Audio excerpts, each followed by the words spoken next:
अस्सलाम वालेकुम दोस्तों, तुसी देख रहे हो अपना पंजाब टीवी ते मैं थोड़ा मेजबान अफजाल अहमद। सब तो पहले अपने चैनल ਨੂੰ करो सबसक्राइब ते नाल ही लगी हुई घंटी ਨੂੰ दबाओ क्योंकि साडी लेटेस्ट और बेहतरीन वीडियो साडे दोस्तों तक पहुंचे सब तो पहले। लो जी दोस्तों, जिस तरह तुहानू पता है कि अपना पंजाब टीवी वीरां वास्ते रोज कोशिशां करदा है कि अच्छे तो अच्छा जानवर और मकूल रेट ते जानवर लैके आइए। रोज इधर अज भी जनाब एक दूजे वैट की वीडियो लैके हाजिर होए। सब तो पहले मेरा कैमरामैन तुहानू वैट दिखाएगा तो मजीद गलबात करांगे मालक दे नाल कि की इहदी डिमांड करते ने, की इहदा हिसाब किताब है। दिखाओ जी कैमरामैन साहब। अल्लाह क्वालिटी के जानवर मिलते हैं जनाब अपना पंजाब टीवी ते। खूबसूरती लो कोई कमी नहीं। फ्रीजन माशाल्लाह क्रॉस वैट है जी। दूसरा वारस हुंदी है। थब्बे का माशाल्लाह हवाना है वैट दे थल्ले, देख सकते हो पूरी मजबूत है और क्रॉस वैट है जी। आर्डर क्वालिटी माशाल्लाह बड़ी लाजवाब है। जानवर दिखाने की इंशाल्लाह जनाब पूरी तसल्ली करावांगे, कोई चीज़ रह ना जाए। थन माशाल्लाह बड़ा खूबसूरत है, मुठ भर लगे है।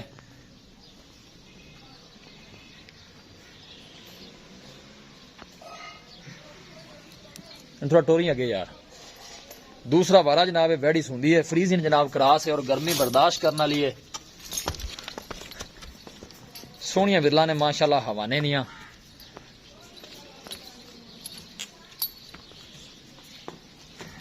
कादी शान बड़ा है। वेल माशाल्लाह बड़ी लम्मी है वैट दी।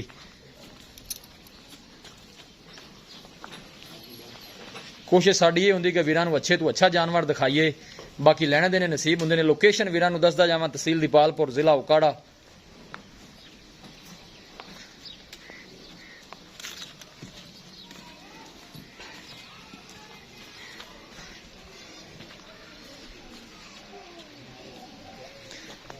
माशाल्लाह दे कमेंट करने ने जनाब। चीज़ लैनी देनी नसीब की गल हुंदी है। माशाल्लाह बड़ा खूबसूरत है, लाजवाब जानवर है जी।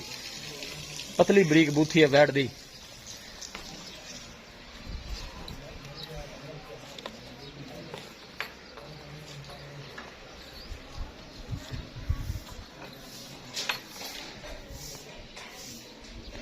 दूसरा वारा जनाब इस हुंदी है। अल्लाह के फजलो करम दे नाल अपना पंजाब टीवी की टीम इस तरह ही मेहनत करती रहेगी।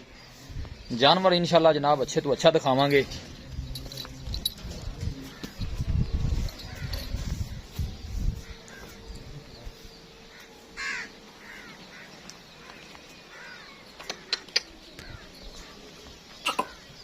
लाडी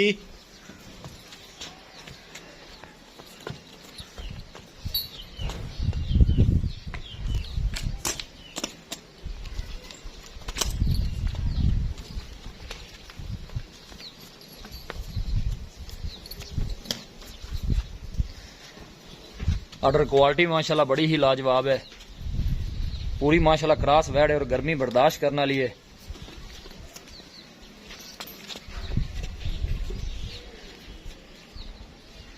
लो जी दोस्तों, वैट दिखा दी है। तो मजीद गलबात करने मालक दे नाल कि की इहदी डिमांड करते हैं, की इहदा हिसाब किताब है। माशाल्लाह जानवर खूबसूरत है, तारीफ के काबिल है।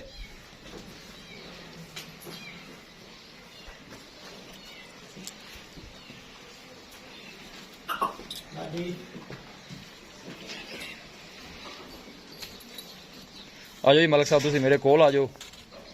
आपने कोई प्यार मुहब्बत वाली चार गल्लां कर लईए।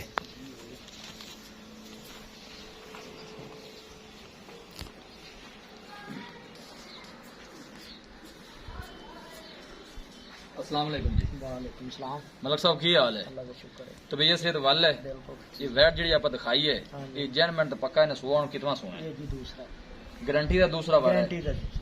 इन्हें किन्ने को लेंदी सून च? ये जी तैयार है, खुद दिहाड़ी दो दे विच मतलब तैयार एक दिन लै जावे, दो दो दिन ले जाए, चार वो गल्ला दा निजाम हाँ है जी, चार ले जावे जी। ठीक हो गया मकसद जी। है कि इन्हें 9 महीने पूरे हो गए ने।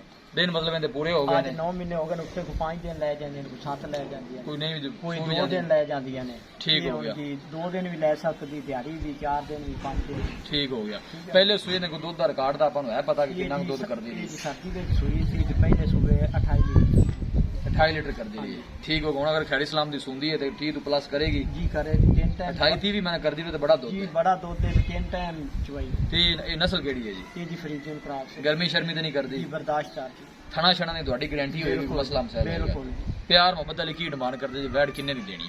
ये जी आप 4,30,000 4 लाख ते 30,000। 4 लाख 30,000 मलक साहब ज्यादा नहीं रेट? जी बगा अपनी 5 लाख वाली है, लेकिन असा रेट किया सेल करने सेल करने पर रेट पूरा सूरा जो कीता पूरा है कीता 4 ਲੱਖ 30 ਜਿਹੜਾ ਦੀ ਦੀ ਲਿਹਾਜ਼ ਹੋ ਜਾਣਾ ਕਿਸੇ ਮਾੜੇ ਭਰਾ ਵਾਸਤੇ ਹਾਂਜੀ ਉਹ ਕਿੰਨਾ ਕੁ ਹੋ ਜਾਣਾ ਹੈ? ਜਾਂ ਜਾਂ ਘਰ ਚੱਲੇ ਕੋਈ ਗੱਲ ਨਹੀਂ ਘਰ ਚਲੀ ਗਈ ਆਪਣਾ ਹੀ ਘਰ ਹੈ ਨਹੀਂ ਉਹਨੇ ਪੂਰਾ ਹੀ ਪਾਠ ਚੱਲਿਆ ਅੱਛਾ ਅੱਛਾ ਦੱਸੋ ਭਾਈ ਜਾਨ ਆਪਾਂ ਫਾਈਨਲ ਜਿਹੜੀ ਗੱਲ ਹੈ ਹਾਂ। 4 ਲੱਖ ਦੀ ਆਪਾਂ ਗਾਂ ਦੇਵਾਂਗੇ ਕਣੀ ਆਪਾਂ ਬੈਸ ਸ਼ੁਰੂ ਕਰਦੇ ਅੱਛਾ ਜੀ ਹਾਂਜੀ ਚਾਰ ਕੋਈ ਬੰਦਾ ਆਏਗਾ ਤਾਂ ਮਜ਼ੀਦ ਕੋਈ 4 ਲੱਖ ਹੋਏਗਾ ਕੋਈ ਮਾੜਾ ਮੋਟਾ ਕਿਰਾਇਆ ਜੀ ਪਾਣੇ ਕੋ ਮਾੜਾ ਮੋਟਾ ਕਿਰਾਇਆ ਸਿਗਰਟ ਪਾਣੀ ਦਾ। ਆ ਬਸ ਸਿਗਰਟ ਪਾਣੀ ਸਮਝ ਲੈ ਬਾਕੀ ਆਪਾਂ ਗਾਂ 4 ਲੱਖ ਅੱਛਾ ਜੀ ਹਾਂਜੀ ਜੀ ਠੀਕ ਹੋ ਗਿਆ ਜੀ, ਬੜੀ ਮਿਹਰਬਾਨੀ ਲਓ ਜੀ ਦੋਸਤੋ ਵੈਟ ਦਿਖਾ ਦਿੱਤੀ ਹੈ ਤੇ ਮਾਲਕਾਂ ਡਿਮਾਂਡ ਕੀਤੀ ਹੈ 4 ਲੱਖ ਤੇ 30,000 ਰੁਪਏ ਔਰ ਫਾਈਨਲ ਕਹਿੰਦੇ ਨੇ ਜਨਾਬ 4 ਵੈਟ ਦੇ ਦਿਆਂਗੇ ਜੇ ਸਾਡਾ ਕੋਈ ਵੀਰ ਭਾਈ ਆਏਗਾ ਤੇ ਮਜ਼ੀਦ ਵੀ ਦੀਦ ਲਿਆ ਜ਼ਰੂਰ ਕਰਾਵਾਂਗੇ ਕਿਸੇ ਵੀ ਸਾਡੇ ਵੀਰ ਭਾਈ ਨੇ ਜਾਨਵਰ ਖਰੀਦਣਾ ਹੋਵੇ ਸਾਡਾ ਨੰਬਰ ਹੈ 0301 4552 144 0301 4552 144 ਇਸ ਨੰਬਰ ਤੇ ਸਾਡੀ WhatsApp ਬਣੀ ਹੈ ਅਸੀਂ ਉਮੀਦ ਕਰਨੇ ਹਾਂ ਕਿ ਸਾਡੇ ਦੋਸਤਾਂ ਨੂੰ ਅੱਜ ਦੀ ਵੀਡੀਓ ਬੇहद ਪਸੰਦ ਆਵੇਗੀ ਵੀਡੀਓ ਪਸੰਦ ਆਵੇ ਲਾਈਕ ਤੇ ਸ਼ੇਅਰ ਜ਼ਰੂਰ ਕਰੋ ਮਿਲਾਂਗੇ ਇੱਕ ਅੱਛੀ ਔਰ ਲਾਜਵਾਬ ਵੀਡੀਓ ਦੇ ਨਾਲ ਆਪਣੇ ਮੇਜ਼ਬਾਨ ਅਫਜ਼ਾਲ ਮੈਨੂੰ ਦਿਓ ਇਜਾਜ਼ਤ ਅੱਲਾ ਨਿਗਹਿਬਾਨ